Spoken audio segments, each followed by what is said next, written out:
আচ্ছা, আমাদের সোনারগাঁয়ে প্রতিনিয়ত দেশ ও দেশের বাইরে থেকে যারা আসেন, হ্যাঁ, সোনারগাঁও কারুশিল্প জাদুঘর দেখতে, কিন্তু পরিপূর্ণভাবে দেখার জন্য আমাদের সোনারগাঁয়ে ঐতিহাসিক অনেক কিছু কিন্তু আছে মাহবুব, তাই না?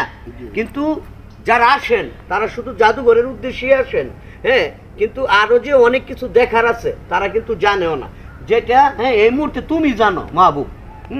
কিছু কিছু জায়গা, কোন কোন জায়গায় গেলে দর্শনার্থীরা সুন্দর মতো এগুলি উপভোগ করতে পারবে, যদি একটু বলতো আর কি।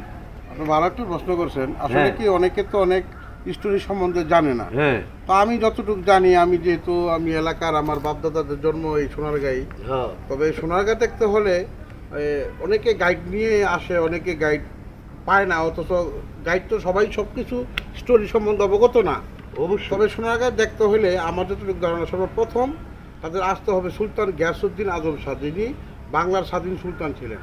ওইটা দেখতে হবে। ওইটা পরিদর্শন করার পর হ্যাঁ। মোগরাপাড় আসতে হবে, কেননা মোগরাপাড় ওইখানে একটা প্রতিষ্ঠান আছে আজ থেকে 600 বছর আগের পুরানো ইসলামিক ফাউন্ডেশন। হ্যাঁ, জানি। ওইটা যেটা যেই ফাউন্ডেশনে 10,000 ছাত্র নিয়ে ওইখানে ইসলামিক একটা ফাউন্ডেশন তৈরি করে মাদ্রাসা তৈরি করছিল, এবং ওইখানে অনেক বুজুর্গান যারা ইসলামিক প্রচার করার জন্য আসছিল, সে বুজুর্গান আমরা সাববাড়ির নামে চিনি। হ্যাঁ, দরগাবাড়ি কয়, অনেকে দরগাবাড়ি অনেকে- না, দরগাবাড়ি বলে, যেটা জানুয়ারির 25 তারিখে, বাংলায় মাঘ মাসের 12 তারিখে ওই দরগাবাড়িতে একটা মেলা হয়।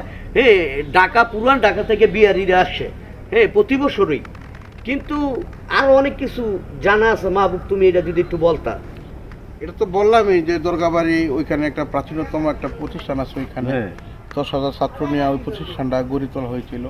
সেখানে বড় বড় বুজুর্গান যারা আছেন, যেমন ইব্রাহিম দামাকসমান, হজরত সাহেব, ওনারা এখনো জমিনে শুয়ে আছেন, যারা ইসলাম প্রচার করার জন্য আসছিল।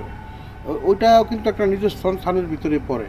অবশ্যই। কারণ আমরা অনেক স্টোরি আছে যেটা আমরা জানি না। হ্যাঁ, আমরা এটা শুনছি আমার বাপদাদার কাছ থেকে, এটাই কিন্তু রিয়াল, কারণ তাদের জন্মস্থানই ছিল সোনারগাঁয়ে। এটা আবার কিন্তু বই পুস্তকে গেল পাওয়া যায়। অবশ্যই অবশ্যই। ওটা দেখার পর তারপর আপনারা গ্রেন্টেড রোড হইয়া সোনারগাঁ পানাম সিটিতে যাবেন।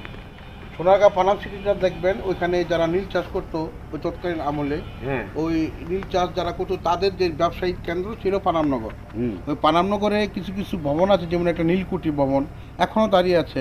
কিছু কিছু জিনিস কালের অবর্তমানে হারিয়ে গেছে। হুম। এগুলি আবার আপনার পুনঃসংস্কার করতেছে প্রত্নতত্ত্ব অধিদপ্তর। হুম। যাই হোক, এগুলি যদি সামনে তাদের এটা সরকার যদি ভালো উদ্যোগ নেয়, অবশ্যই আমাদের সোনারগাঁয়ে অনেক দর্শনার্থী আবার অবশ্যই, হ্যাঁ। লোকায় ভরে উঠবে। হ্যাঁ। এটা আমরা চাই আমাদের